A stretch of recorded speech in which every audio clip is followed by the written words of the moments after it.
ফিলিস্তিনের পাশে ছোটফুল গাউসিয়া কমিটির শান্তি ও সংহতির পদযাত্রা। গাউসিয়া কমিটি বাংলাদেশের ছোটফুল পশ্চিম ইউনিটের আয়োজনে শুক্রবার এক বিশাল পদযাত্রা অনুষ্ঠিত হয়েছে, যা ফিলিস্তিনের মুসলমানদের প্রতি সমর্থন এবং শান্তির বার্তা নিয়ে স্থানীয় জনগণের মধ্যে এক শক্তিশালী একাত্মতা তৈরি করেছে।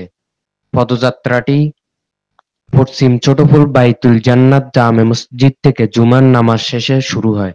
এতে উপস্থিত ছিলেন পশ্চিম ছোটফুল বাইতুল জান্নাত জামে মসজিদের সম্মানিত সভাপতি হাজী জামাল, ইমাম সাহেব আলহাজ আব্দুল হান্নান, সহ-সভাপতি মনির আহমেদ লেদু কোম্পানি।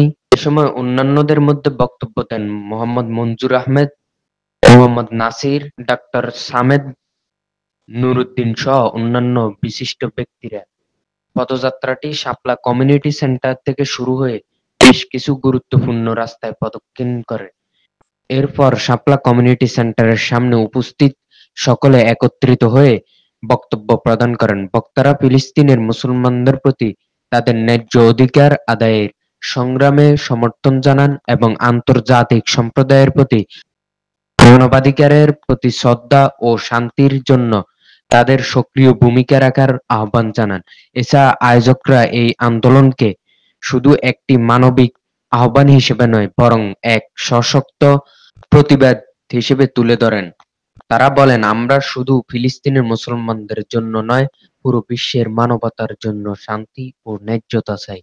অনুষ্ঠানের শেষ অংশে দোয়া এবং মুনাজাত অনুষ্ঠিত হয়, যেখানে ফিলিস্তিনের জনগণের জন্য শান্তি, নিরাপত্তা এবং মুক্তির জন্য বিশেষ প্রার্থনা করা হয়।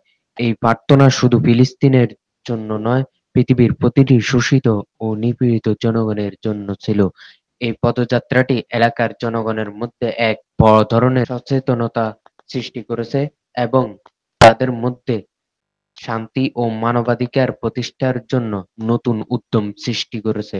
গাউসিয়া কমিটি বাংলাদেশের এই উদ্যোগকে একটি প্রশংসনীয় পদক্ষেপ, যা মানুষের মধ্যে মানবিক দৃষ্টিভঙ্গি এবং আন্তর্জাতিক একাত্মতার বার্তা ছড়িয়ে দেয়।